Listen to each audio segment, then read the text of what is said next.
तंत्रो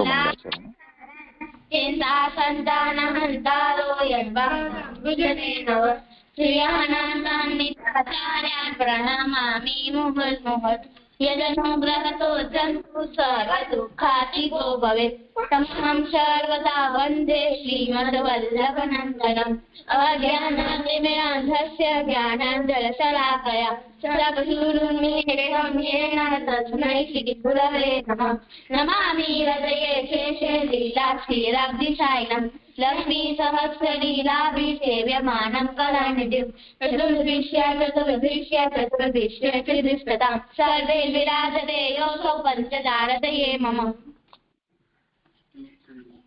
दंडवत प्रणाम जे। हाँ अक्षिता। પદ્મનાભ દાસજીનો ત્રીજો પ્રસંગ. એકવાર શ્રી આચાર્યજી અડેલ પધાર્યા હતા. એમના સાથે એક વ્યાપારી હતો. એ લોકો જાતા હતા તો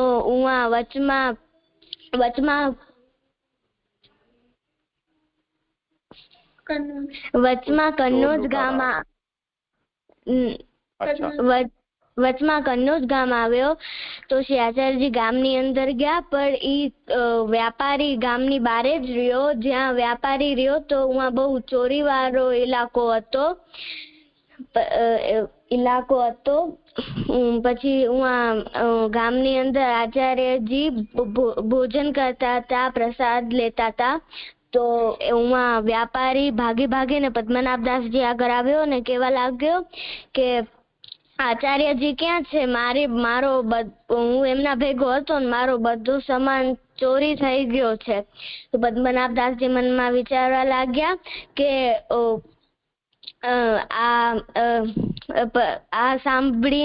આની વાત સાંભળી લેશે અગર આચાર્યજી, તો આચાર્યજી ભોજન થી ઉભા થઈ જશે ને પોતાનો એમનો ભોજન નહીં કરે.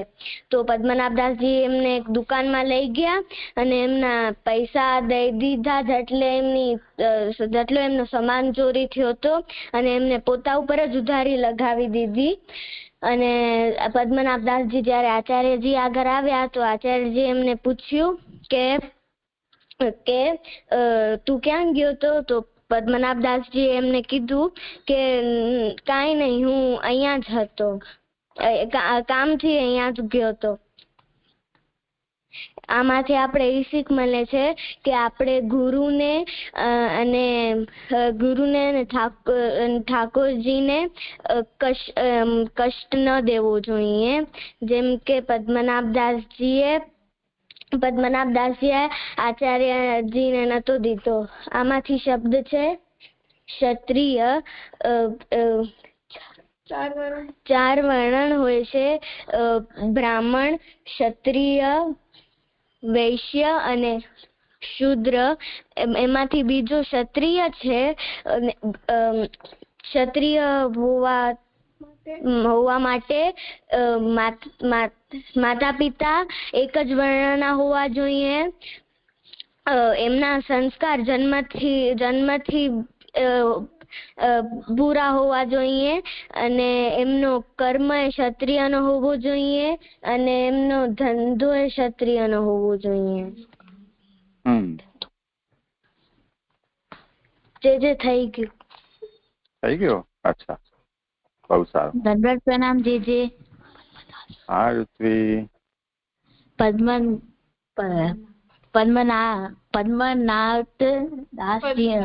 પદ્મદાસજી નો ચોથો પ્રસંગ. મહાપ્રભુજી તો અંતર્યામી હતા. તો પછી એમને ખબર પડી ગઈ હતી કે એક વેપારી એમના ઘરે પૈસા માંગવા આવ્યો હતો. તો પછી પદ્મદાસ મહાપ્રભુજીએ કહ્યું કે ઈ વેપારી તો મારા ભેગો નતો આવ્યો, મારો તો એના સાથે કઈ લેવો દેવો નથી. ઈ તો ખાલી મારા ભેગો રસ્તો પાર કરતો હતો. તો પદ્મદાસજીએ કીધું કે હા મેં તો હું એને પૈસા ના દેત તો એ આપને હેરાન કરત. હા તો પછી મહાપ્રભુજી અડેલ પધારી ગયા અને પદ્મદાસજી અહીંયા એક રાજાના મહેલમાં હતા. હા તો એ રાજાએ કીધું કે તું અને કથા સંભળાવ. હા તો પછી પદ્મદાસજીએ કીધું કે હું તમને ભાગવતજી નહીં સંભળાવું, હું તમને રામાયણ અને મહાભારત સંભળાવીશ. હા તો પછી રાજાએ કીધું ભલે તું મને મહાભારત સંભળાવ. હા તો પછી જ્યારે પદ્મદાસજીએ મહાભારત સંભળાવી ત્યારે એમાં એક યુદ્ધનો પ્રસંગ આવ્યો. હા તો એમાં બધા સૈનિક એકબીજાથી લડવા લાગ્યા, બાદાબાદી કરવા લાગ્યા અને પછી એમ 3-4 દિવસમાં મહાભારત પૂરી થઈ ગઈ. પછી રાજાએ તેમને ધન આપ્યો અને પદ્મદાસજીએ કીધું કે ના, મને જેટલા પૈસા ચૂકવવા છે એટલા જ મને આપો. તો રાજાએ કીધું ભલે. હા તો પછી પદ્મદાસજીએ એ પૈસા લઈ લીધા અને પોતાના ઉધારી ચુકાવી દીધી. આમાંથી ઈ શીખ મળે છે કે આપણે આપણા વચન ઉપર અટલ રહેવું જોઈએ. જેમ કે પદ્મદાસજી ભાગવતજી સંભળાવતા પૈસા ના કમાવતા. દીદી આમાંથી શબ્દ છે મહાભારત ગણેશજીએ લખી છે પણ એને રચ્યો વેદવ્યાસજીએ રચ્યો છે. એમને 5મો વેદ કહેવાય છે. દીદી થઈ ગયું. ચાલો, બહુ સારું. હા પછી દીદી રાશિષ. હા બોલ. કીર્તન કર્યું છે તે? જી. લાલ કો બદન દિખાઈએ જશુમતી, લાલ કો બદન દિખાઈએ, લાલ કો બદન દિખાઈએ જશુમતી, લાલ કો બદન દિખાઈએ. भोर उठत आई देखन मुख, निरखत ही सूच पई, लाल को बदन दिखाइए जशुमती, लाल को बदन दिखाइए.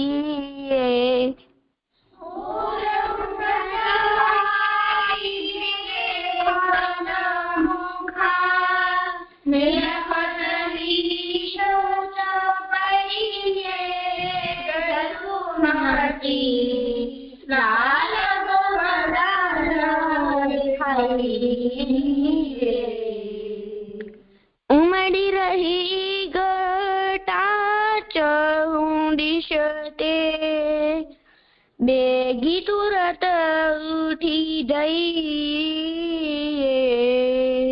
उमड़ी रही घटा चौदिशते, बेगी तुरत उठी गई. परमानंद प्रभु उठे तुरत ही, निरखी मुखार बिंद बलि जाइए, परमानंद प्रभु उठे तुरत ही, निरखी मुखार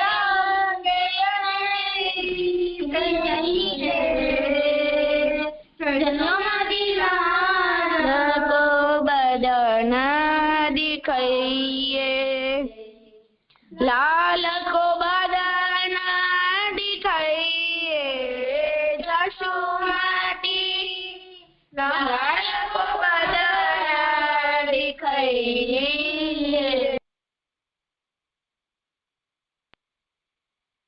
બહુ સુંદર. આશીષ, એમ નવા નવા કીર્તન સંભળાવજે અમને. આપણે કીર્તન કરીએ ને એના પહેલા એને 2-4 વખત સારી રીતે વાંચીને એના શબ્દ ક્યાં ક્યાં આપણે અટકવું, ક્યાં લંબાવવું, એનો અભ્યાસ કરી લેવો જોઈએ. અને સૌથી પહેલા એની ઉઠાન, એટલે કીર્તન શરૂ ક્યાંથી થયું એમ. તો આમાં જેવી રીતે છે ને કે લાલકો બદન દિખઈએ યશોમતી, તો બદન દિખઈએ યશોમતી લાલકો, ત્યાંથી એને ઉઠાન કરી શકાય. જી જી જી. હા, સારું. ચલો હવે શું કરશું? જે હું કરું? હા, કરો. જી જે પહેલાના અધ્યયનમાં મને એવી સમજણ પડી કે યોગ અને જે ધ્યાન વગેરે કે જે તપસ્યા કરતા જે યુક્તનો ભાવ વરસાદ સમાન છે. એટલે યોગનો મતલબ એવું થાય કે જોડાવવું. એટલે અહીંયાના કોન્ટેક્સ્ટમાં જોડાવવું એટલે મન કે અંતઃકરણને ભગવાન સાથે જોડાવવું. એટલે યોગ માર્ગ ઉપાય આમ બતાવે છે કે કેવી રીતે આપણે આપણું મન ભગવાનની સાથે જોડાઈએ. અને ઉપાય અષ્ટાંગ યોગ છે, કારણ કે અન્ય વસ્તુ સાથે મન જે જોડાયેલું હોય એને આપણે છોડાવી ભગવાન સાથે આપણે જોડાવવું પડે. અને આ અષ્ટાંગ યોગ વડે થાય છે. અને અષ્ટાંગ યોગમાં યમ, નિયમ, આસન, પ્રાણાયામ, પ્રત્યાહાર, ધારણા, ધ્યાન ને સમાધિ, આ 8 અંગો છે. અને આ 8 અંગને આપણે સ્ટેપ્સ કે પગથિયા તરીકે પણ જોઈ શકીએ. એટલે પહેલા યમ અને નિયમ આવે છે. અને યમ અને નિયમ એટલે બાહ્ય કે આંતર જે ઇન્દ્રિયોને કંટ્રોલમાં રાખવા. અને મનની વૃત્તિ થઈ ગઈ છે કે જે ભગવાનથી આપને દૂર રાખે છે એ વસ્તુને આપણે છોડાવવું. એટલે એવું એ યમ ને નિયમનો પહેલા ઉપાય છે કે આવી રીતે આપણે આવું વધારે આપણી સાધનાને વધારીશું તો જેના વડે આપણું મન એકદમ અન્ય વિષયોમાંથી છૂટી આપણે આત્મામાં જ સ્થિર થઈ જાય છે. એટલે અહીંયા યમ નિયમ માટે આપણે અવ્યાવૃત રહેવું પડે છે બધી રીતેથી, તો જ આપણે આપણું મનને ભગવાનમાં જોડાઈ શકીએ છીએ અને બાહ્ય અને આંતર જે ઇન્દ્રિયો છે એને કંટ્રોલમાં રાખી શકીએ. પછી આસન અને પ્રાણાયામ આવે છે. અને આસન એટલે આપણે ખાલી પહેલા તો એક જગ્યા ઉપર બેસવાનું શીખવું પડે, પછી જ તો આપનું જે કોન્સન્ટ્રેશન છે એ વધી શકશે. એટલે પહેલા ખાલી એક જગ્યા ઉપર બેસવાનું પ્રયત્ન કરવું પડે. પછી પ્રાણાયામ એટલે આપણે પ્રાણાયામમાં પ્રાણ ઉપર કોન્સન્ટ્રેશન વધારવું. એટલે પ્રાણાયામ એકાગ્રતા વધે, પ્રાણાયામથી એકાગ્રતા વધે, જેના વડે ઇન્દ્રિયો અને અંતઃકરણ શુદ્ધ બને. અને પછી પ્રત્યાહાર એટલે બધી વૃત્તિઓને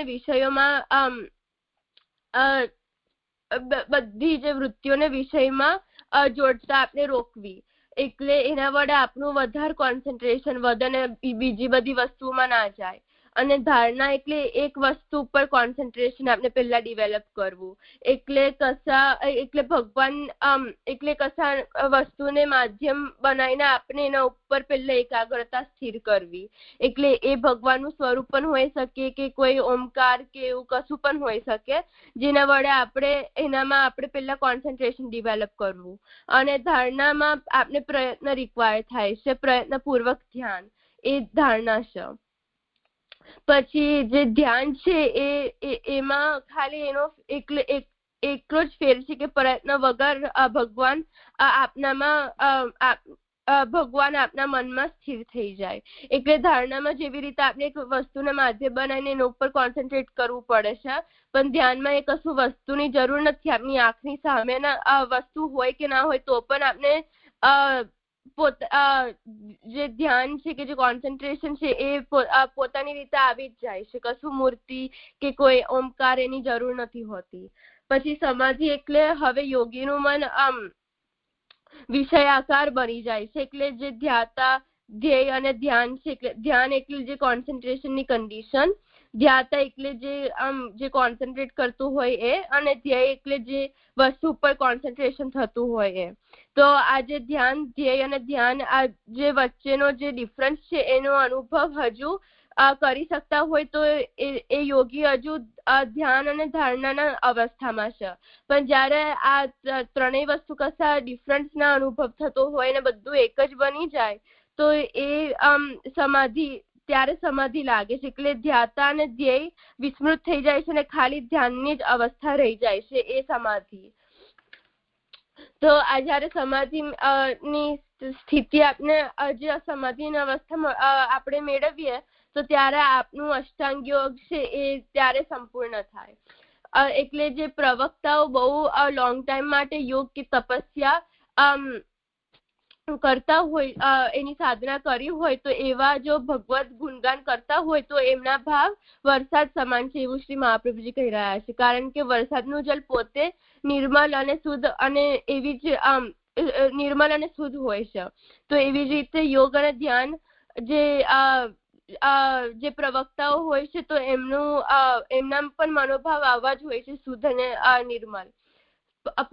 અને યોગ અને ધ્યાનની સાધના સ્વતંત્ર હોય છે. એટલે એકાંતનો એટલે આપને એકાંતમાં રહીને જ આ યોગ અને ધ્યાન થઈ શકે. પણ આપનો એકાંતનો ભંગ થઈ જાય તો સાધનાનો પણ ભંગ થઈ જાય છે. એટલે લોકોનો સંગથી આપને દૂર રહેવું પડે જો યોગ અને ધ્યાનમાં આપને આગળ વધવું હોય તો, અને સાધનાને સંપૂર્ણ કરવું હોય તો. તો હવે આવા જે સ્વતંત્ર સાધનાઓ કરનારા યોગી પ્રવક્તા બની જાય તો એનો મતલબ એવો થાય કે એ યોગથી થાકી ગયા છે. કારણ અને જેવી રીતે વરસાદનું પાણી બાય નેચર તો શુદ્ધ છે, પણ જ્યાં પડે એના ગુણો એ કે જે દોષો છે ઇનહેરિટ કરી લે. તો એવી જ રીતે જે આવા જે યોગી પ્રવક્તાઓ છે તો એમના મનોભાવ તો શુદ્ધ છે બાય નેચર, પણ જેવા શ્રોતા એમને મળી જાય, જેવો સંગ એમને મળી જાય તો એનો ઇફેક્ટ એમને ઉપર પડે છે અને એ દોષો અને જે ફ્લોઝ છે એ પોતે ઇનહેરિટ કરી લે છે ને એવા એમનું અને એવી રીતે એ ગુણગાન કરે છે. એટલે પછી એમનો પ્રભાવ પણ એ શ્રોતા ઉપર પડે છે એવો જ. એટલે શ્રોતા ઉપર છે કે શ્રોતા કેવો શ્રોતાના જેવા મનોભાવ છે એ પણ એનો ઇફેક્ટ એ યોગી ઉપર પણ પડે છે. એટલે વરસાદ સમાન છે. જેવી રીતે વરસાદનું પાણી બાય નેચર શુદ્ધ છે, પણ જ્યાં પડે છે તો એના એવા ગુણો કે જે દોષો છે એ પોતે ઇનહેરિટ કરી લે છે, એવું સમજીતી જાય છે. હા, બહુ સારું. ઓર કોઈને કંઈ કેવું છે આમાં? દરેક પરિણામજી છે મને એવું એડ કરું હતું કે અહીંયા જે કર્મમાર્ગીય વક્તા શ્રી મહાપ્રભુજીએ સમજાવ્યું છે એ મોક્ષગામી છે. હવે કર્મમાર્ગી તો નહીં, યોગી. હવે તો યોગી આવી ગયા. હા,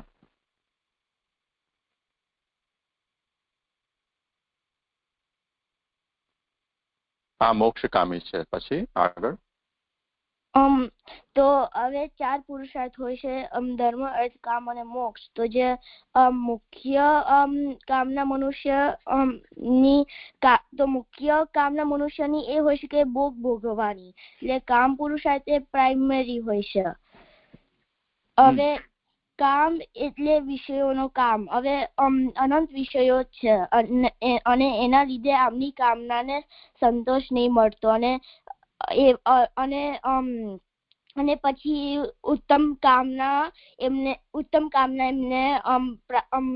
એવી ઉત્તમ કામના થઈ એમના મનમાં આવી જશે.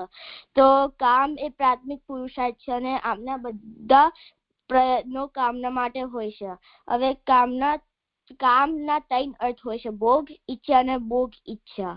તો આ કામ પુરુષાર્થ થયો અને જે વિશાસક જીવોમાં સમજાઈ દીધું છે શ્રી મહાપ્રભુજીએ. હવે જે બીજો પુરુષાર્થ છે એ અર્થ પુરુષાર્થ છે. એટલે જે પણ વિષયો આપણે ભોગવવું છે એ પદાર્થ પોતે અર્થ હોય છે અને એની પ્રાપ્તિ અર્થ હોય છે, એટલે ધનથી થાય છે. અને એટલે જેનો જેટલો કામ પ્રબળ હોય છે એટલી વધારે અર્થની જરૂરિયાત છે. તો આ અર્થ પુરુષાર્થ થયો છે. તો હવે ધર્મ પુરુષાર્થના આસ્થા ઓછી છે કારણ કે ઉત્તમ પ્રકારનો છે. તો મને ધર્મ એટલે મને ધર્મ પ્રમાણે જીવન જીવવું જોઈએ એવો વિચાર સાધારણ મનુષ્યને નહીં આવતો. પણ જે અને અહીંયા સાધારણ મનુષ્ય એટલે જે અર્થ અને કામમાં લાગેલા છે એ. તો પણ જો એમને અર્થ કે કામમાં વિઘ્ન લાગે તો એમની દિશા થોડીક નીતિ નિયમો કે ધર્મ તરફ જાય છે. તો આ ધર્મ પુરુષાર્થ થયો છે. તો હવે જો આપણે આ પુષ્ટિ મર્યાદા 2 તરફ લઈએ તો પ્રવાહી જીવો એ અર્થ કામ પ્રધાન જે જીવન છે અને એમાં અડચણરૂપ ના થતું હોય તો એટલું જ કરે અને એનાથી વધારે નહીં કરે. તો અને મર્યાદા જીવો એટલે આ એ જીવો નીતિ નિયમો પ્રમાણે ચાલે એટલે બધા પરિસ્થિતિમાં કે વાતમાં સિદ્ધાંત જોઈએ. તો આવા પ્રકારનો વર્ગ ઓછો હોય છે. જ્યારે આ પ્રકારનો વર્ગ ઓછો હોય છે. હવે કામ અને અર્થથી જીવાતું નથી તો મર્યાદા જીવો શાસ્ત્રમાં દેખે છે કે શું કરવું જોઈએ એટલે ધર્મથી અર્થ મેળવાય છે અને એનાથી ભોગવાય છે. તો આ બંનેમાં એટલો જ ફરક છે કે મર્યાદા જીવો ધર્મ માર્ગથી અર્થ કામ ભોગવે છે અને પ્રવાહી જીવો ધર્મની ઉપેક્ષા રાખીને કરે છે. તો ઉપેક્ષા એટલે ધર્મ અડચણરૂપ હોય તો ના કરે પણ જો ના હોય તો એ કરે. તો હવે અર્થ અને કામ એ કર્મ માર્ગીય હોય છે અને હવે અર્થ અને કામ અને હવે જે અર્થ અને કામ પ્રધાન છે એ જીવો નિંદિત અને નિષેધ કક્ષામાં કન્સિડર્ડ હોય છે. હવે શ્રી મહાપ્રભુજીએ અર્થ કે કામમાં આસક્ત કર્મ માર્ગીઓની કેટેગરી જલભેદમાં અલગ કરી કારણ કે જે વિષયાસક્ત વક્તાઓના કક્ષામાં આવી ગયા એટલે એ કુવા કે ગર્ત જલ સમાન છે. પણ અહીંયા જે વક્તાઓ શ્રી મહાપ્રભુજી સમજાવે છે એ મોક્ષકામી છે જે વિષયાસક્ત થી ઉત્તમ છે પણ એમની અંદર પણ સબ કેટેગરીઝ હોય છે જે જલના 2 થી સમજાવ્યું છે. મને એવી સમજણ પડી હતી છે. શાબાશ. આ વિષય સાનવીએ છોડી દીધો હતો અથવા તમે લોકોએ ડિવાઈડ કરી લીધો હશે પણ અર્પણ એમાં એક એટલું કરેક્શન છે કે શ્રી મહાપ્રભુજીએ અર્થકામ માં આસક્ત એટલે સકામ કર્મ માર્ગીઓની અહીંયા જલભેદમાં કોઈ અલગ કેટેગરી ડિફાઇન નથી કરી. તે કરી છે એવું તે કંઈક બોલ્યોમાં એવું મને સમજાયું પણ નથી કરી. એનું કારણ એ છે કે અર્થકામમાં જે લોકો આસક્ત છે એને તો જે કુવા કે ગર્ત વગેરેના ઉદાહરણો આપ્યા સકામ પ્રવક્તાઓ એના અંદર એ બધા જ એનો સમાવેશ થઈ જાય છે. એટલે ભક્તિ માર્ગમાં કે કર્મ માર્ગમાં જે લોકો પણ સકામ છે એ લોકો બધાને શ્રી મહાપ્રભુજીએ ત્યાં એક સાથે લઈ લીધા છે.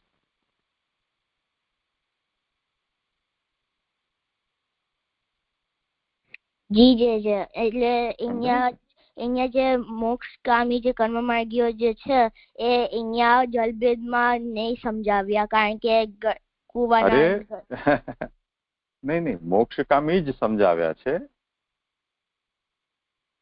અર્થ અને કામમાં આસક્ત કર્મ માર્ગીઓને અહીંયા નથી ગણાવ્યા. જી એટલે જે અર્થ અને કે કામમાં જે આસક્ત કર્મ માર્ગીઓ છે એને જલભેદમાં નહીં સમજાવ્યા કારણ કે કુવાને ગર્ત સમાન છે એટલે એમાં સમજાવી દીધું શ્રી મહાપ્રભુજીએ. હા શાબાશ. હવે તો જે લોકો પણ વિષયાસક્ત છે એ બધા અર્થ પુરુષાર્થ પરાયણ છે કે કામ પુરુષાર્થ પરાયણ છે એ બધા વિષયાસક્ત કહેવા છે. એ પ્રવાહી હોય ચાહે મર્યાદા માર્ગી હોય. તો એ જયારે સૌથી પહેલા જ એમને નિંદિત ભાવને ગણાવી દીધા તો હવે પછી માર્ગના ક્લાસિફિકેશનમાં એ લોકોની સબ કેટેગરી બતાવવાની જરૂર ન રહી ગઈ ને. કોમન કેરેક્ટરિસ્ટિક જેમનું પણ છે સકામતાનું કે કામ આસક્ત હોય કે અર્થાસક્ત હોય એમને જયારે એક સાથે સમજાવી દીધા હોય પછી એ કોઈ પણ માર્ગ ના હોય એનાથી શું ફરક પડે છે. જેમ એનું એક્ઝામ્પલ આપું કે જેમ જ્યારે કોરોના થયો તે વખતે જે લોકોને કોરોનાનું ઇન્ફેક્શન લાગ્યું એ લોકો માટે આઇસોલેશન વોર્ડ સરકારે બનાવ્યા, પણ એમાં સરકારના માટે એટલું જ જોવાનું છે કે એ કોરોનાથી ઇન્ફેક્ટેડ છે કે નહીં. જો છે તો એમનું આઇસોલેશન વોર્ડ એક જ રાખો, પછી એ 10 વર્ષનો હોય કે 20 વર્ષનો હોય કે 50 વર્ષનો હોય, એનાથી કોઈ કન્સર્ન નથી. એવી રીતે અર્થ પુરુષાર્થ પરાયણ જે છે કે કામ પુરુષાર્થ પરાયણ જે છે એ ભલે ને કર્મ માર્ગી હોય કે જ્ઞાન માર્ગી હોય કે ભક્તિ માર્ગી હોય કે પ્રવાહી હોય, એ લોકોનો આ ફીચર કોમન છે અને એ બધા જ વિષયાસક્ત હોવાને કારણે એ બધા જ નિંદ્ય કક્ષામાં આવે છે, એટલે કન્ડેમનેબલ છે. તો કન્ડેમનેબલ હોવાને કારણે એના માર્ગની જે અલગ અલગ કેટેગરી છે એને અહીંયા શ્રી મહાપ્રભુજીએ પ્રવક્તાની કેટેગરીમાં અલગથી ડિફાઇન નથી કરી. બસ આ વાત ખાસ ધ્યાનમાં લેવાની છે, બાકી બધું બરોબર છે. આચાર્ય, મને પ્રશ્ન છે. તો આપે એવું સમજાવ્યું હતું કર્મ માર્ગીના કોન્ટેક્સમાં કે જે કર્મ માર્ગી છે તો એ કર્મ શુદ્ધ છે, તો એ જે કર્મ માર્ગના કોન્ટેક્સમાં તો એ 100% છે, પણ જ્યારે જ્ઞાન અને ભક્તિના કોન્ટેક્સમાં એ અલ્પતા છે એમને. તો આપણે અહીંયા એવું સમજવું જોઈએ અહીંયા જ્ઞાન માર્ગીમાં ના કોન્ટેક્સમાં કે એ જ્ઞાનમાં 100% છે, પણ જે ભક્તિ અને જે કર્મનું એ છે એમાં અલ્પતા છે કે કર્મમાં પણ એવી પૂર્ણતા છે. એ તો વિષય આવશે તે વખતે જોઈશું, અત્યારે એ કોઈ કેટેગરી આપણે જોઈ નથી. જી જય. અત્યારે આપણે જોઈ રહ્યા છીએ યોગ ધ્યાન આદિ સંયુક્તા, એ વિષય ચાલ્યો હતો ને ગયા વખતે આપણો, ગુણાહ વર્ષા પ્રકીર્તિતા. એનું થઈ ગયું વિષયનું કે બાકી રહ્યું? એ થઈ ગયું છે આજે. એટલે એનું આવર્તન પણ થઈ ગયું. હા જય. હા, તો યોગ ધ્યાનાદિ સંયુક્તા ગુણાહ વર્ષા પ્રકીર્તિતા. હા, એ આપણે તે કરાવી લીધું, બરોબર છે.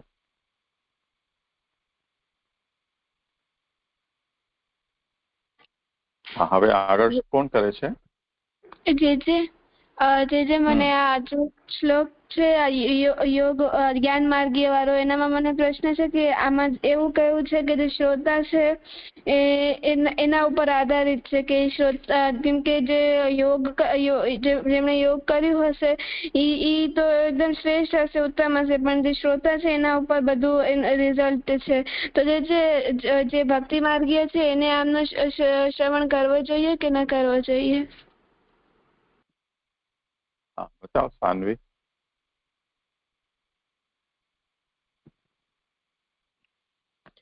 જજ, મને લાગે છે કે ભક્તિ માર્ગે એમનું શ્રવણ ના કરવું જોઈએ, કારણ કે બાય નેચર તો એ તો હજુ એ તો યોગી છે, એટલે એમને તો યોગ આપે એવું પહેલા સમજાવ્યું હતું કે જે પોતાનામાં જે વધારે ઇન્ટરેસ્ટ છે એ જ સમજાવશે, અને એટલે એમનું શ્રવણ કરવાથી તો એ જે યોગી છે એ તો મોક્ષના વિશે જ સમજાવશે, કારણ કે એ તો જ્ઞાન માર્ગીય મોક્ષગામી છે, એટલે મોક્ષ વિશે સમજાવશે અને અષ્ટાંગ યોગ વિશે સમજાવશે, કે જે કોન્સેપ્ટમાં એમને વધારે ઇન્ટરેસ્ટ છે એ જ સમજાવશે. એટલે એમાં ભક્તિ વિશે નહીં સમજાવે, એટલે ભક્તિ માર્ગીય એમનું શ્રવણ કરશે તો પણ એમને ભક્તિના વિશે નહીં સમજાવે, ખાલી એમને જે ઇન્ટરેસ્ટ વધારે છે કે જેમાં આસક્તિ છે, જે મોક્ષનો જે એમનો ઉદ્દેશ્ય છે એના જ વિશે સમજાવશે. એ ભક્તિ માર્ગીયનો ઉદ્દેશ્યના જે યોગ માર્ગીયનો જે ઉદ્દેશ્ય છે મેચ નહીં થતા, એટલે એ ભક્તિ માર્ગીય એમનું શ્રવણ ના કરવું જોઈએ, મને એવું લાગે છે.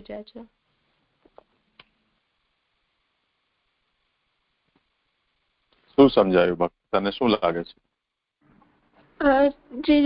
જે મને એવું સમજાયું કે જે અહીંયા યોગ ભક્તિ માર્ગીય છે એને આમનો સંગ ન કરવો જોઈએ, કેમ કે અહીંયા જ્ઞાન માર્ગીય છે, મોક્ષગામી છે, અને એ લોકો અગર ભક્તિ માર્ગીઓ આ લોકોનો સંગ કરશે, એમને સાંભળશે, તો એમને જે એમનું લક્ષ્ય છે ઠાકોરજીની નિસ્વાર્થ સેવા, તો એ લોકો એ નહીં કરી શકે, કેમ કે અહીંયા છેવટે મોક્ષની પ્રાપ્તિ એમને થશે.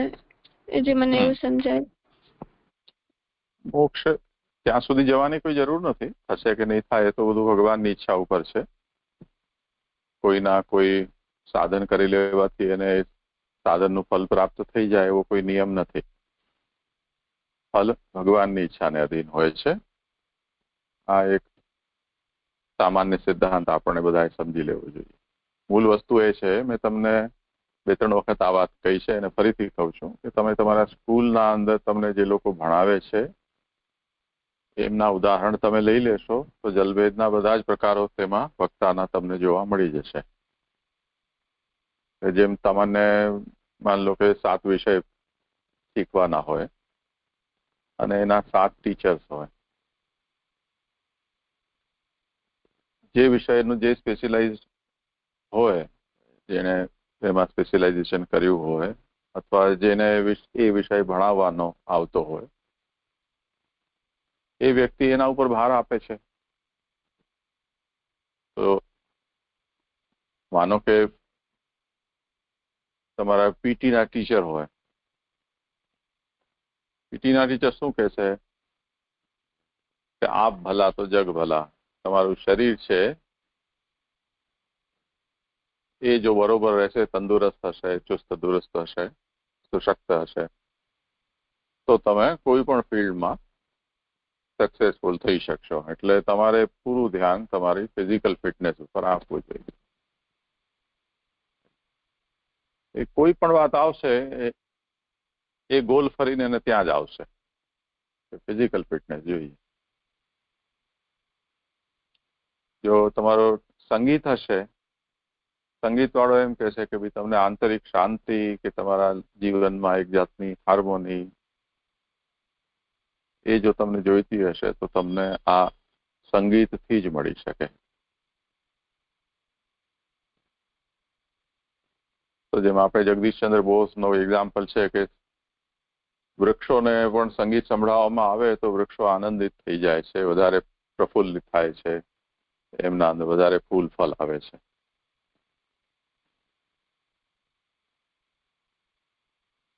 અને પશુ પક્ષીઓ છે એ પણ સંગીતથી પ્રભાવિત થઈ જાય છે. ગૌશાલાની અંદર જો સંગીત કીર્તન વગાડવામાં આવે તો ગાયો વધારે દૂધ આપે છે. આપણે પણ અમુક જ્યારે જે પ્રકારનું આપણું મૂડ હોય તે પ્રકારનું સંગીત જો સાથે વાગતું હોય તો આપણને એ ઓર વધારે એ મૂડને બૂસ્ટ કરે છે. તો કોઈ વ્યક્તિને નીંદર ના આવતી હોય તો અમુક પ્રકારનું સંગીત સાંભળવાનું કહેવામાં આવે તો સાંભળતાથી નીંદર આવી જાય. કોઈને બહુ સુસ્તી આવતી હોય ને તે વખતે એવું ધૂમ ધડાક સંગીત વગાડી દો તો એ નાચવા લાગી જાય. સંગીતના ટીચર તમને એ કહે છે કે જે કંઈ પણ છે તમને હાર્મોની માટે, પીસ માટે, આંતરિક પ્રસન્નતા માટે સંગીતથી મોટું બીજું કોઈ સાધન નથી. ગણિતના ક્લાસમાં જશો તો ગણિત વાળો પોતાના ગુણગાન ગાશે. એક અને મીંડું આ 2 સિવાય બીજું કંઈ જ નથી. એ જો તમે ન શીખ્યા તો કોઈ જગ્યાએ તમારું ગાડું જ ચાલશે નહીં. તમને ગણિત તો શીખવું જ જોઈએ. ગણિત આવડી ગયું તો બધું આવડી ગયું એવું પોતાના વિષયને ભાર આપશે. ઇતિહાસ વાળા પાસે જશો તો ઇતિહાસ એમ કે છે કે જો તમે ઇતિહાસ નહીં શીખો તો તમે ઇતિહાસ બની જશો. તો ઇતિહાસ એટલો ઇમ્પોર્ટન્ટ સબ્જેક્ટ છે કે જે લોકોએ ઇતિહાસને ભૂલાવી દીધો, લોકોએ જમાના એને ભૂલાવી દીધો છે. એટલે ઇતિહાસ જેવું કોઈ વિષય જ નથી. બધું જ શીખવાનું ઇતિહાસમાંથી જ છે. તો ઇતિહાસ જ શીખો. તો કહેવાનો મતલબ એ છે કે જે વ્યક્તિનો જે સબ્જેક્ટ છે અથવા જેની જેમાં રુચિ છે, જેણે જેની અંદર એક્સપર્ટીઝ લીધી છે, એ વ્યક્તિ એના ઉપર ભાર આપે એ સ્વાભાવિક વસ્તુ છે. હવે તમે જો ભક્તિ માર્ગી છો, મહાપ્રભુજી આ જલભેદ ગ્રંથ ભક્તિ માર્ગીને ઉદ્દેશીને કહી રહ્યા છે કે કેવા વક્તા પાસે ભક્તિ માર્ગીએ સાંભળવું ને કોના પાસે ન સાંભળવું, કે જેથી એની ભક્તિની ફલાત્મિકા વૃદ્ધિ થાય અથવા તો એની ભક્તિની અંદર કોઈ કમી આવે એવું ન બને.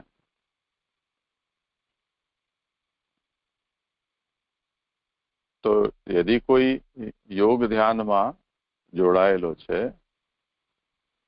એવાનો સંગ કોઈ ભક્તિ માર્ગીને થઈ જાય તો યોગ ધ્યાન વાળો પણ યદિ ભગવાનના ગુણ ગાઈ રહ્યો છે તો સારી વસ્તુ છે, એના માટે તો ઘણું સારું છે. પણ ભક્તિ માર્ગીને એ શું શિક્ષા આપી શકે? કેમ કે યોગ અને ધ્યાન આ બંને આંતરિક પ્રક્રિયા છે, એમાં બાહ્ય ક્રિયાઓ છે એનો કોઈ ખાસ ઉપયોગ નથી. કેમ કે બંને વસ્તુઓ છે, બાહ્ય ઇન્દ્રિયો અને બાહ્ય વિષયો, એ ધ્યાનમાં અને યોગમાં બંનેની અંદર પ્રતિબંધક છે. તો આપણી જે કર્મેન્દ્રિયો છે તે જ રીતે આપણને પ્રાપ્ત થયેલા જે વિષયો, આપણું ઘર પરિવાર, આ બધી જ વસ્તુ એ નિરુપયોગી છે આ બંને માર્ગમાં. એટલે આઈડિયલી આ બધું ત્યાજ્ય છે યોગ અને ધ્યાનમાં. હવે કોઈ કારણથી ત્યાગ નથી કરી શકતા તો કમસે કમ તમે એનાથી ઊંધા ફરીને બેસી જાઓ, તમને એ નથી એવું માનીને બેસો કે નોન એક્ઝિસ્ટન્ટ છે.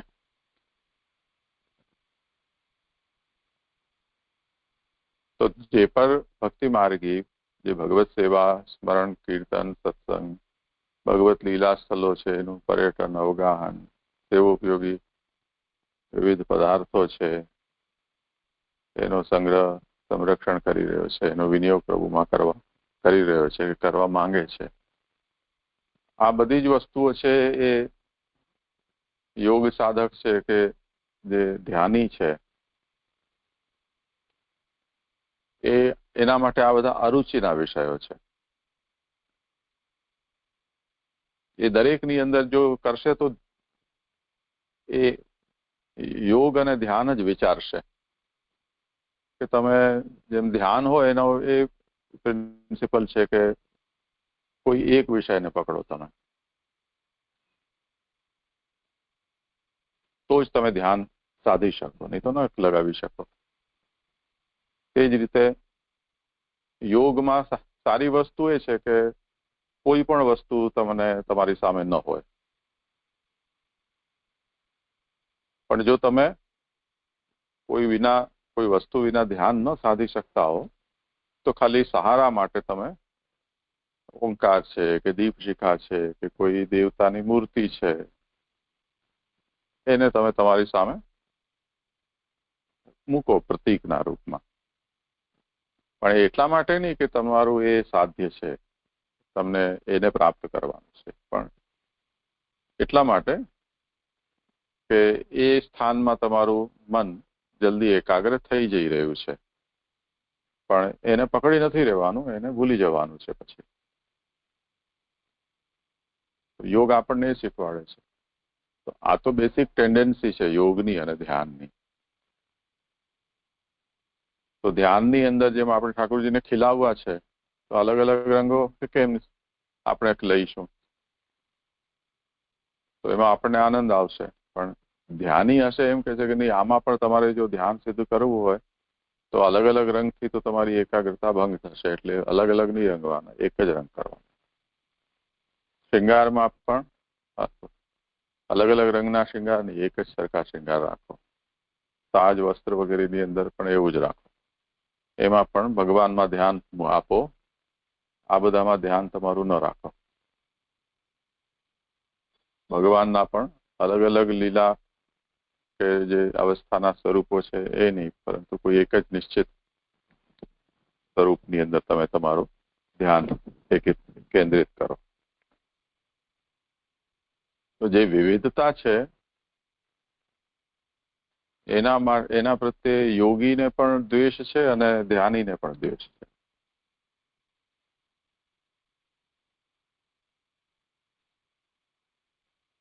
તો જે ભક્તિ માર્ગની આપણી જે પ્રણાલી છે એના મુખ્ય સિદ્ધાંતથી યોગ અને ધ્યાન આ બંને વિરુદ્ધ જાય છે. તો એવા વક્તાની જે પોતાની જે પણ રીતે એકાગ્રતા એણે સિદ્ધ કરી હશે પોતાની રુચિ પ્રમાણે, એ પ્રશંસનીય હોઈ શકે, પરંતુ ભક્તિ માર્ગી માટે એ પ્રશંસનીય નથી. ભક્તિ માર્ગી માટે સજારૂપ થઈ જશે. ઠાકોરજીને રાજભોગ વખતે સુંદર સાજ, પછી ખંડપાઠ, ચોકી, ખિલોના, ગેન ચોગાન, ઉષ્ણકાલ વગેરે હોય તો ખસખાના કે ફૂલ મંડલી કે હટરી વગેરે હોય કે બંગલા હોય તો તે એ બધા જ સજાવટમાં આપણે ઠાકોરજીને પધરાવવાનું પસંદ આવે. હવે ધ્યાની અને યોગી એમ કહે છે કે નહીં, આ બધું જ તમારા ધ્યાન સાધનામાં વિઘ્નરૂપ છે, એ બધું જ હટાવી દો, એ કોઈ કામ નથી. એ બધું ઠાકોરજીમાંથી તમારું ધ્યાન પોતાના તરફ ખેંચી જાય છે. તો એ ખોટી વાત તો નથી એની.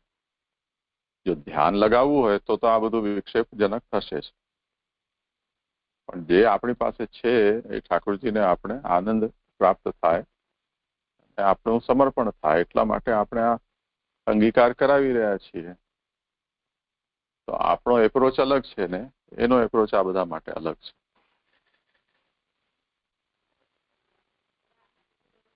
આપણે ઠાકોરજીના સન્મુખ કીર્તન કરતા હોઈએ, તાનપુરો છે કે હાર્મોનિયમ છે, તબલા કે પખાવજ હોય, ઝાંઝ, કીર્તન આપણે કરીએ તો આપણને સારું લાગે છે. પણ ધ્યાની એમ કે છે કે નહીં, આમાં આ બધું તબલા ને કે પખાવજ ને આ બધા તાલવાદ્યો છે એ ઘોંઘાટ કરે છે, એ બંધ કરો. એમ ન, જે બહુ જરૂરી હોય તો એક ખાલી સ્વર માટે તંબુરો વગાડો અને એવા રાગમાં ને એવી મંદ લયમાં તમે કીર્તન કરો કે તમારું ધ્યાન એમાં લાગી જાય. જરા પણ એમાં ઉત્તેજના આવે એવું નહીં કરવાનું. ચલતી તો લેવાની જ નહીં કોઈ દિવસ. તો કીર્તનમાં પણ જે ધ્યાની હશે એ આવી જાતની ખુચ કરશે. તો એનો ટેમ્પરામેન્ટ છે એવો, એટલે એના માટે બધું ઠીક છે. પણ એનો સંગ છે એ આપણે જે પ્રકારની ભક્તિમાં પ્રવૃત્ત થયા છીએ એના માટે બહુ હિતકારી નહીં. બીજી વસ્તુ એ છે કે એનાથી એની જે ધ્યાનની આખી સાધના છે એ ડિસ્ટર્બ થઈ જશે જો આપણા જેવા એને ભટકાઈ જશે તો.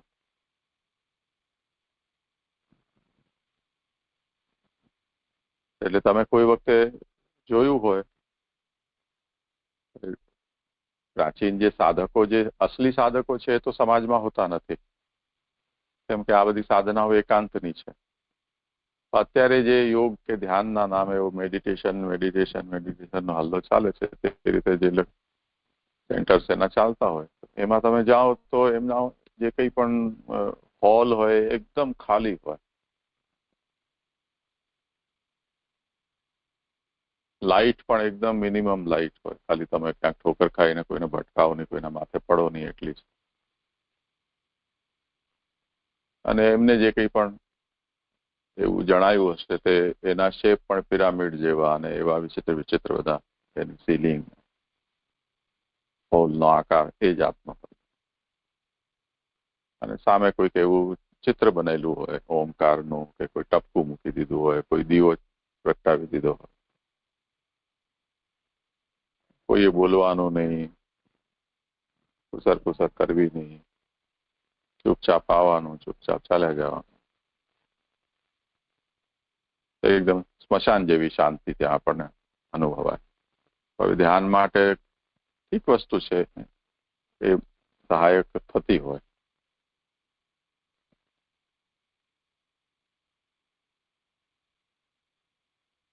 તો આ વાત ખાસ સમજવાની છે કે યોગ ધ્યાનાદિ સંયુક્તા ગુણા વર્ષા પ્રકીર્તિતા વરસાદના જલની સમાન છે.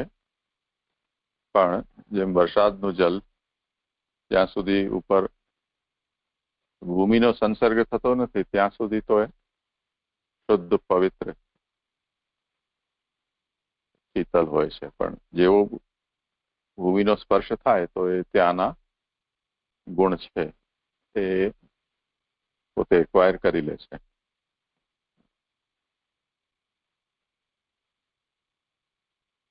તો જે યોગ ધ્યાનની સાધનામાં લાગેલા છે એ લોકો આઈડિયલી તો કોઈનો સંગ એમને કરવો ન જોઈએ, એમના અંદર આવા પ્રવચનની ઈચ્છા પણ થવી ન જોઈએ, કેમ કે એ એમના બેસિક સાધનાથી વિરુદ્ધ છે. પણ એ થયું અને જેવા બીજાની સાથે ભટકાયા તો વરસાદનું જલની જેમ જેવો સંગ થશે તે પ્રકારના એમના ભાવોની અંદર પણ વિકાર આવી જશે.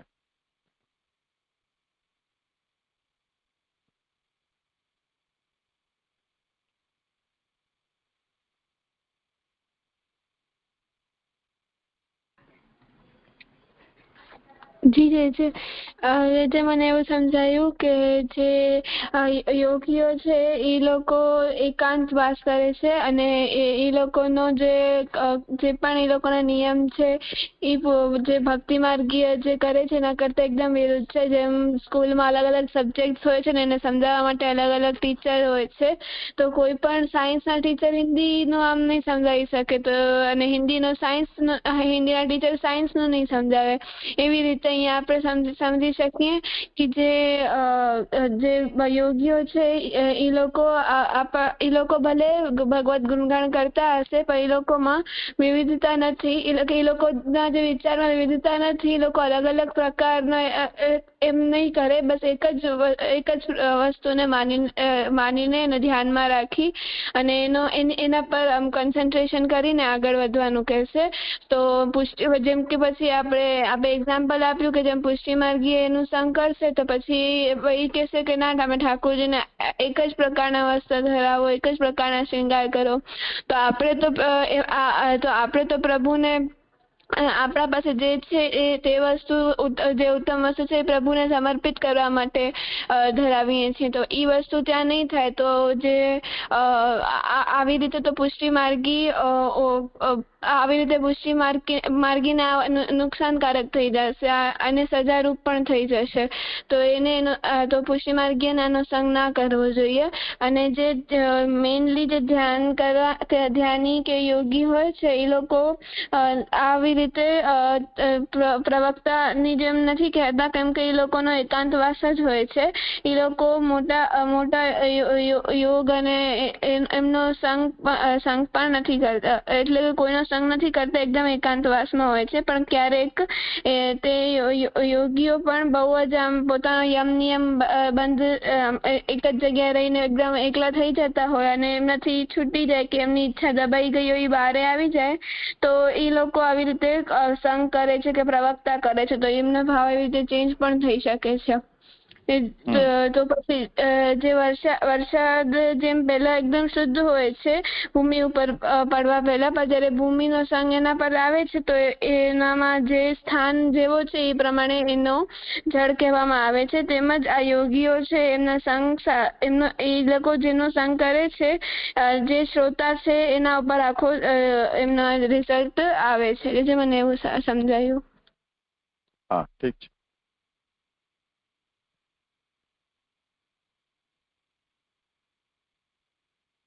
હવે જ્યાંજી હું આગળ કરું. હા કરો. સ્વેદજાભ્ય સ્વાહા વચનમાં કહેલા જડ જેવા જ્ઞાન માર્ગીય મોક્ષકામી. પ્રવક્તાનો ભાવ તપો જ્ઞાનાદિ ભાવેન સ્વેદજાસ્તુ પ્રકીર્તિતા. અર્થ તપ ઇન્દ્રિય નિગ્રહ સિવાય ફક્ત દેહ દમન તથા આત્મજ્ઞાન તેજ બ્રહ્મજ્ઞાન માનનારા તથા આદિ પદ વડે વર્ણ અને આશ્રમના ધર્મના જ ભાવવાળા એવા ભાવવાળા યુક્ત પરસેવાના જલ જેવા છે. એટલે જે મને આમાં એવી સમજણ પડી કે આ જે પ્રવક્તા છે એ એવું માને છે કે એ જ પોતે જ બ્રહ્મ છે, એટલે એવું પોતાને જ બ્રહ્મ માનીને આગળ વધે છે. એટલે જે આવું માને છે તો એમનામાં એવું એમનામાં એવું અહંકાર જ વધે છે કે અભિમાન જ વધે છે. અને જે વેદ અને જે લોકના જે મર્યાદાઓ છે એનું પાલન નહીં કરતા અને એનાથી એટલે આના કારણે જે વેદ અને જે લોકની મર્યાદાનું પાલન ન કરવાથી જે એમને સંસાર જ વધારે લાગે છે અને સંસારમાં લગતી જે દુઃખ છે એ જ એમને વધારે થાય છે. એટલે દુઃખની નિવૃત્તિ એમને કશી થતી નથી કારણ કે એમના પોતાના જાતને બ્રહ્મ માનીને એમને એવું લાગવા માંડે કે એમને વેદ કે લોકના જે મર્યાદા છે એમને લાગુ નહીં પડતા. તો એવું જે માની લે તો એમને સંસાર જ વધારે લાગે છે. એમને કશું એમને ખાલી સંસાર જ વધે છે. અને આ શ્લોકમાં એવું શ્રી મહાપ્રભુજી સમજાવે છે કે જે આવા જે પ્રવક્તા છે ખાલી આશ્રમ ધર્મ વર્ણના આશ્રમ ધર્મનું જ પાલન કરે છે. એટલે જે વર્ણના આશ્રમનું ધર્મનું ખાલી ક્રિયાના રૂપમાં જે પાલન કરતા હોય અને એનું રહસ્ય કે જે એનું રહસ્ય ના જાણતા હોય કે તો એવું કરવા વાળાને કશું એમનામાં કશી ભક્તિ કે એવું કશું એમનામાં થાય નહીં. એટલે એવું સમજી જાય છે કે આવા પરસેવાના જલ જેવા છે કારણ કે પરસેવાનું જલ ખાલી પરસેવો થાય ત્યારે એવું લાગે કે શીતળતાનો અનુભવ થાય પણ એકચ્યુઅલમાં એવું થતું નથી. તો એવી જ રીતે જે આવા જે પ્રવક્તાઓ છે જે જ્ઞાન માર્ગીઓ તો એ આવું પોતાના જાતને એવું બ્રહ્મ જ્ઞાન થતું હોય કે આત્મજ્ઞાન તેજ બ્રહ્મ જ્ઞાન એવું જે માનતા હોય અને ખાલી વર્ણાશ્રમ ધર્મનું પાલન કરતા હોય એનું રહસ્ય જાણ્યા વગર તો એમને દુઃખની નિવૃત્તિ એવું લાગે છે કે દુઃખની નિવૃત્તિ થાય છે પણ એકચ્યુઅલમાં એવું થતું નથી. એવું સમજી જાય મને ખબર એવું લાગે છે. હા. હવે આનો જે અનુવાદ છે એમાં જે વસ્તુઓ એડ કરી છે એને અત્યારે આપણે ન ધ્યાનમાં લઈએ. તપો જ્ઞાનાદિ ભાવે ન સ્વેદજાસ્તુ પ્રકીર્તિતા એવું જ છે ને? અહીંયા હું અંધારામાં બેઠો છું તો મને ખબર નથી પડતી. હા.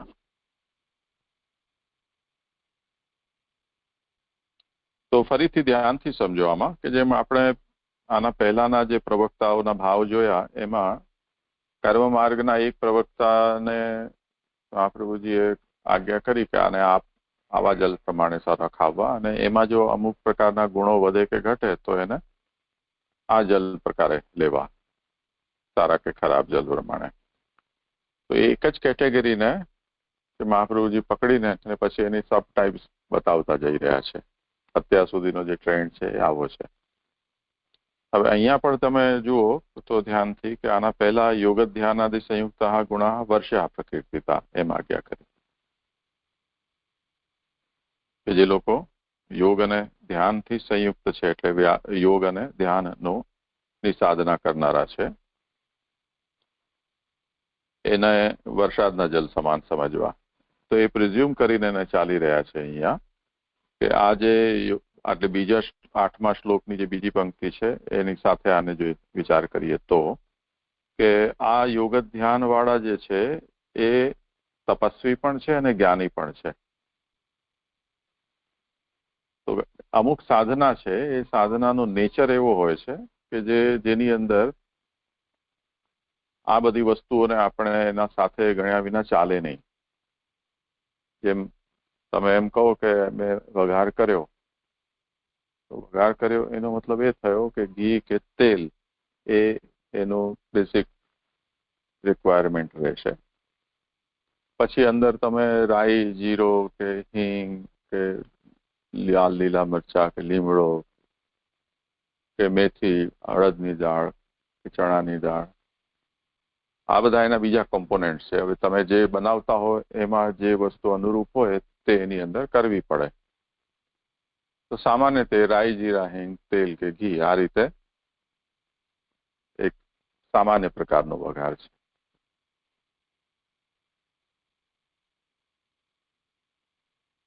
આ બધાની અનુરૂપતા છે. મતલબ આ જે પણ અંદર આપણે ઇન્ગ્રેડિયન્ટ્સ મિલાવી રહ્યા છીએ એનો સ્વાદ, એના ગુણો એની એકબીજાની સાથે કઈ જાતની સંગતિ છે. એવી રીતે યોગ, ધ્યાન, જ્ઞાન, તપસ્યા, આ બધી વસ્તુઓ પણ એકબીજાની સાથે એટલી ટાઈટલી કનેક્ટેડ છે કે તમે એકલો યોગ કરી ન શકો ધ્યાન વિના. તે જ રીતે તમે જ્ઞાન વગર ધ્યાન ન કરી શકો. તે રીતે યોગ, ધ્યાન એ તપસ્યા વિના તમે ન કરી શકો. તો એક કરો તો એના પાછળ આ પૂંછડાની જેમ સાથે આવ્યા જ કરે. જેમ તમે સ્નેહ, પ્રેમ, એ પ્રેમ એવી વસ્તુ છે કે જેમાં પણ પ્રેમ થાય એમાં પછી તમે એની અંદર તમારું સમર્પણ, તમારી એકાગ્રતા, તે સિવાયની વસ્તુઓની ઉપેક્ષા, અનાદર, આપણો પોતાના દેહ, મન વગેરે છે એનો પણ અનુસંધાન ન રહેવું, આ બધું એની સાથે જોડાતું જ આવે.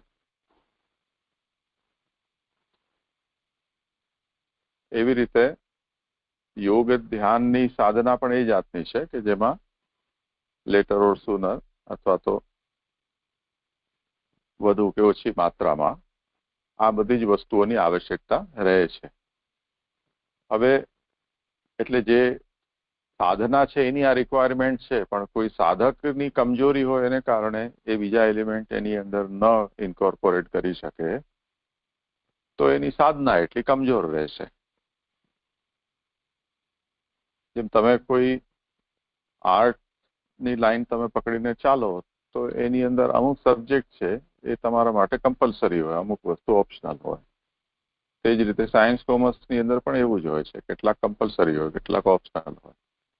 જે કમ્પલસરી હોય એનો એકબીજાની સાથે એવો સંબંધ છે. તેમ છતાં પણ એટલે એ સ્ટ્રીમ છે એની એ રિક્વાયરમેન્ટ છે. પણ તમે જો કોઈના તમારી પોતાની પસંદગી કોઈક એવી હોય કે ચલો કમ્પલસરી સબ્જેક્ટમાંથી પણ અમુક સબ્જેક્ટમાં તમારું રુચિ અને કુશળતા વધારે હોય અને અમુક સબ્જેક્ટમાં કમ્પલસરી હોય છતાં પણ તમારી ચાંચ ન ડૂબતી હોય તો પછી એ સ્ટ્રીમમાં પણ તમને થોડી તકલીફ પડે. તો આ વાત ખાસ અહીંયા પણ સમજવાની છે કે યોગ, ધ્યાન, જ્ઞાન અને તપ આ એકબીજાની સાથે જોડાયેલા છે. કોઈ યોગી છે, ધ્યાનની પણ છે અને એની સાથે આ તપ અને જ્ઞાન પણ એમાં છે, તો એનાથી સારું બીજું કંઈ નહીં. કેમ કે જો જ્ઞાન નહીં હોય તો યોગ કેવલ એક્સરસાઇઝ બની જશે, જે રામદેવ બાબા બધાને કરાવે છે કે આમ કરો, અનુલોમ વિલોમ કરો, આમ ભસ્ત્રિકા કરો, કે આ રીતે તમે યોગના આસનો કરો. તો એ તો કસરત છે. એ કોઈ યોગ માર્ગનો અષ્ટાંગ યોગ વાળો યોગ નથી. એનાથી ચિત્તની એકાગ્રતા સાથે એનો કોઈ લેવા દેવા નથી કે ન એનાથી કોઈ યોગ માર્ગની સિદ્ધિ પ્રાપ્ત થઈ શકે. કસરતથી જે થાય તે કસરત રૂપ તમારું શરીર થોડું લચીલું બની જશે, તમારા લોહી વગેરે શુદ્ધ થઈ જશે, નાડીઓ શુદ્ધ થશે, એટલું જ થશે એનાથી. એટલે ભૌતિક એનાથી ફાયદો થઈ શકે જો તમે સારી રીતે સમજીને અને જરૂરી હોય તે પ્રમાણે કરો તો.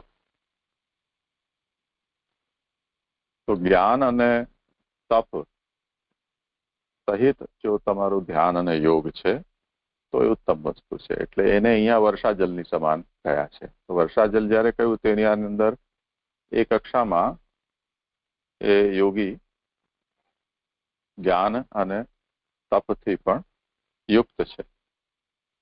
એટલે એ એલિમેન્ટ એની અંદર છે. પણ હવે જે બીજી કેટેગરી જણાવી રહ્યા છે, જેને પસીનાના જલ સાથે સરખાવ્યું છે, હવે એની જ કેટેગરીની નિંદનીય પક્ષ થઈ ગયો કે તપો જ્ઞાનાદિ ભાવેન સ્વેદજાસ્તુ પ્રકૃતિતા. એવો ધ્યાની કે યોગી કે જેના અંદર જ્ઞાન તપ વગેરે નથી, તો પછી હવે એ વર્ષા જલ સમાન નથી એના ભાવો, પરંતુ પસીનાના જલ સમાન છે. એનો મતલબ શું થયો કે જે યોગ સાધના કરે એને ઘણો એકાંતવાસ કરવો પડે, ખૂબ લાંબો એને આસન સિદ્ધિ કરવી પડે. તે જ રીતે ધ્યાનીને પણ. તો જેમ કોઈ વ્યક્તિએ બહુ સારું શરીર બનાવ્યું હોય, ખૂબ જીમ જોઈન કર્યું હોય, એ જાતનું પૌષ્ટિક ભોજન એને કર્યું હોય, ખૂબ દોડાદોડી કરતો હોય ને આમ જોઈએ તો આપણને એનું શરીર બહુ ફિટ લાગે, પણ એ ખાલી એને પરસેવો પાડ્યો છે એટલી વાત, એમાં કોઈ સંદેહ નહીં. એ જે ફિઝિકલ ફિટનેસ છે એ એના પરિશ્રમનો પરિચાયક છે.